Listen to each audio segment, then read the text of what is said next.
To my YouTube channel GS by Salu Yadav. जैसा कि आप सभी को पता है कि इसके पहले वीडियो में हम लोग एशियन हिस्ट्री के सिंधु घाटी सभ्यता के बारे में पढ़ते आ रहे हैं। बट आज हम आप लोगों के लिए कुछ ट्रिकी बेस्ड क्वेश्चन लाए हैं कि जैसे कि आप लोग अक्सर प्रतियोगी परीक्षाओं में जाते हैं और कंफ्यूजन में उसे गलत करके आ जाते हैं, बट ऐसा कुछ भी नहीं है। आज हम ट्रिक के माध्यम से आप लोगों को राष्ट्रपति के बारे में बताएंगे, उसके पद से लेकर महाभियोग तक।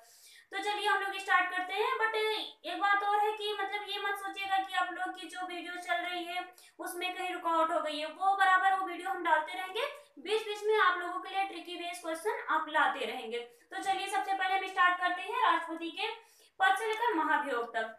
तो आ जाता है हमारा एक ट्रिक है, आप लोगों को बताते हैं, सिर्फ 2 लाइन का ट्रिक है। आप लोग एक बार पढ़िए, उसे 2-4 बार रिवाइज करिए और वो आपके लिए आसान बन जाएगा, आपके लिए कोई प्रॉब्लम नहीं होगी। तो चलिए स्टार्ट करते हैं। पका चुनरी का पुनर्योग शर्त शपथ महाभियोग। फिर से आप लोग रिवाइज कर लीजिए। पका चुनरी का पुनर्योग शर्त शपथ महाभियोग।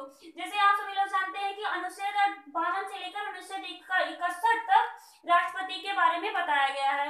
राष्ट्रपति के पद से लेकर जो अनुच्छेद 52 से लेकर के अनुच्छेद 61 तक उनके महाभियोग तक की प्रक्रिया होती है।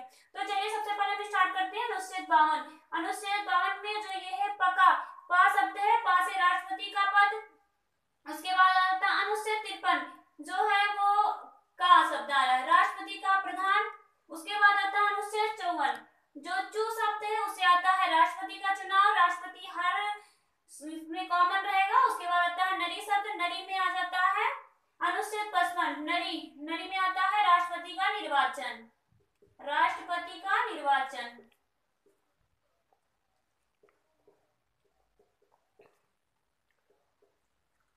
उसके बाद आता है हमारा अनुच्छेद 56, जो एक का शब्द है, पका चुनरी का जो एक का शब्द आ रहा है, ये आ जाता है राष्ट्रपति का पदाधिकारी, राष्ट्रपति का पदाधिकार।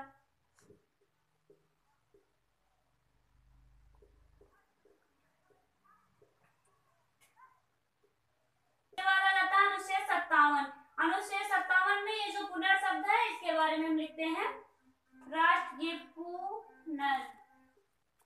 राष्ट्रपति का पुनर्निर्वाचन। ये कहाँ राष्ट्रपति कॉमन रहेगा, राष्ट्रपति का पुनर्निर्वाचन।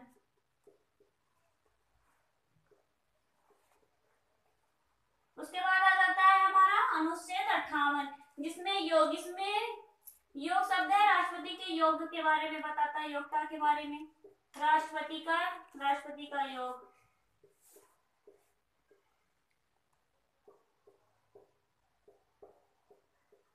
उसके बाद आता है अनुच्छेद 59। अनुच्छेद 59 जो है वो शपथ, राष्ट्रपति के शपथ के बारे में बताता है, शपथ, राष्ट्रपति का शपथ।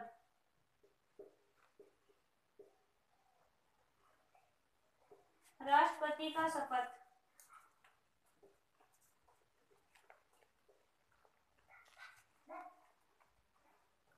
नहीं सॉरी, थोड़ा कंफ्यूजन हो गया। राष्ट्रपति ये जो आता है पका चुनरी का पुनर्योग शर्त शपथ महाभियोग। अनुच्छेद 59 जो है वो राष्ट्रपति के शर्त के बारे में बताता है, अनुच्छेद 59 राष्ट्रपति का शर्त। उसके बाद अनुच्छेद 60 जो है वो बताता है शपथ के बारे में।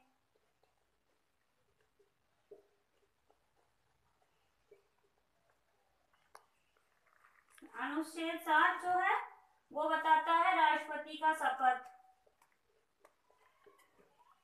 उसके बाद आता है अनुच्छेद 61, जो महाभियोग,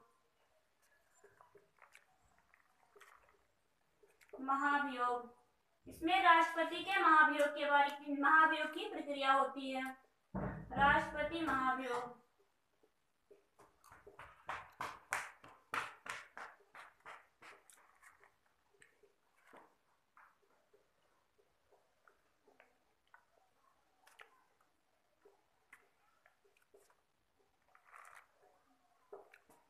तो गाइस आप लोग देख चुके हैं कि हम आप लोग को बता चुके हैं कि एक राष्ट्रपति पद के लिए जो राष्ट्रपति पद से लेकर महाभियोग तक एक ट्रिक पे, सिर्फ 2 मिनट के ट्रिक पे आप ये क्वेश्चन सॉल्व कर सकते हैं। अनुच्छेद 52 से लेकर अनुच्छेद 61 तक पका चुनरी का पुनर्योग शर्त शपथ महाभियोग। फिर से आप लोग इसे रिवाइज कर लीजिए, पका चुनरी का पुनर्योग शर्त शपथ महाभियोग।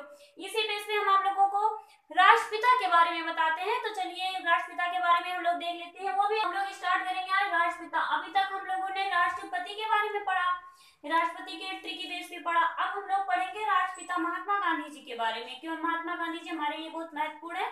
अक्सर प्रतियोगी परीक्षाओं में उनके बारे में पूछा जाता है, उनकी पुस्तकों के बारे में पूछा जाता है। तो हम लोग उनकी पुस्तकों के बारे में बात करेंगे कि उनकी उन्होंने अपने जीवन में कितनी पुस्तकें लिखी, कौन कौन सी पुस्तकें लिखी जो हमारे लिए महत्वपूर्ण है। एक ट्रिक बेस पे हम आप लोगों को बताएंगे उनकी पुस्तकों के बारे में, आप लोग को उनको नॉलेज देंगे कि उनकी पुस्तकों को हम कैसे याद रखें। अक्सर प्रतियोगी परीक्षाओं में पूछा जाता है और हम कंफ्यूजन में रह जाते हैं और हम गलत करके आ जाते हैं। तो आप इसके बाद ये पढ़ने की जो ट्रिकी बेस है, इसको पढ़ने के बाद आपको कोई कंफ्यूजन नहीं होगा, कोई प्रॉब्लम नहीं होगी। तो चलिए हम स्टार्ट करते हैं इनकी।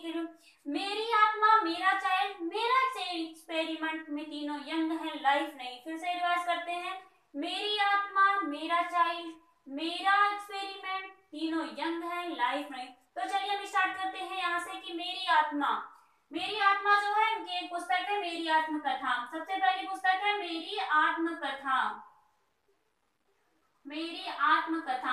आप लोग हमारे साथ रिवाइज करते चलिएगा, मेरी आत्मकथा। उसके बाद आ जाता है मेरा चाइल्ड, माई चाइल्ड। उनकी एक पुस्तक है माई चाइल्ड, माई चाइल्ड। उसके बाद आ जाता है मेरा एक्सपेरिमेंट। उनकी एक पुस्तक है माई एक्सपेरिमेंट विथ ट्रूथ। उनकी एक पुस्तक थी माई एक्सपेरिमेंट, मेरा experiment, my experiment, my experiment with truth.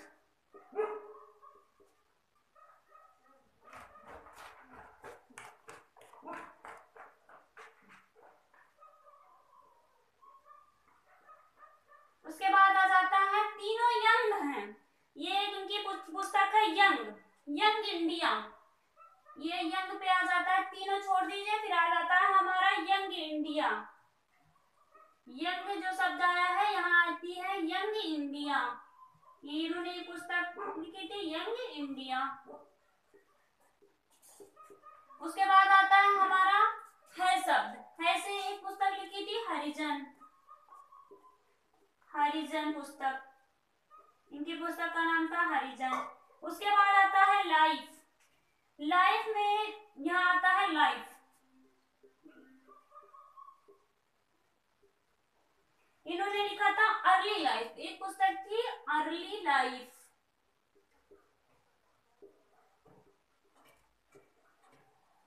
उसके बाद आता है हमारा ना शब्द, यहाँ हो जाएगा नवजीवन। इनकी एक पुस्तक थी नवजीवन।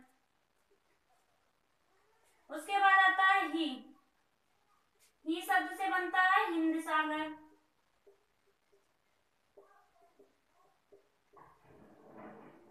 इन्होंने 9 पुस्तकें लिखी जो बहुत महत्वपूर्ण है। मेरी आत्मा, मेरा चाइल्ड, मेरा एक्सपेरिमेंट, तीनों यंग है, लाइफ नहीं। तो मेरी आत्मा, मेरी आत्मकथा, मेरा चाइल्ड, माई चाइल्ड, मेरा experiment, my experiment with truth. फिर आता है यंग, तीनों यंग है। तो तीनों शब्द जो है कॉमन है, यंग है, यंग, यंग इंडिया। फिर है शब्द से आता है हरिजन। फिर आता है लाइफ, अर्ली लाइफ। फिर ना से आ जाता है नवजीवन, ही से आता है हिंद सागर। तो अब हम लोग को इसमें कोई प्रॉब्लम नहीं होनी चाहिए। इसे हम एक बार नहीं, वीडियो खत्म होने के बाद 2-4 बार उसे रिवाइज करेंगे कि मेरी आत्मा, मेरा चाइल्ड, मेरा एक्सपेरिमेंट, तीनों यंग है, लाइफ नहीं। इसके पहले हमने आप लोगों को राष्ट्रपति के बारे में बताया, अब हम लोग आप लोगों को राष्ट्रपति पिता महात्मा गांधी के बारे में बताया। तो इसी बेस पे हम क्वेश्चन लाते रहेंगे ट्रिकी बेस पे। बीच में आपके लिए आप कोई प्रॉब्लम नहीं होगी प्रतियोगी परीक्षाओं को देखते हुए। बीच में आपके लिए क्वेश्चन लाते रहेंगे। और जो हमारा जो चल रहा है सिंधु घाटी की सभ्यता, वो रेगुलर चलता रहेगा। उसके बारे में एशियन हिस्ट्री अभी जो चल रही है वो चलती रहेगी, इसके लिए आपको कोई प्रॉब्लम नहीं। तो उसके बाद चलते हैं। अगर आप लोगों को हमारा वीडियो अच्छा लगे तो लाइक, सब्सक्राइब और शेयर करना ना भूलें। तब फिर मिलेंगे अगले वीडियो में। Bye bye.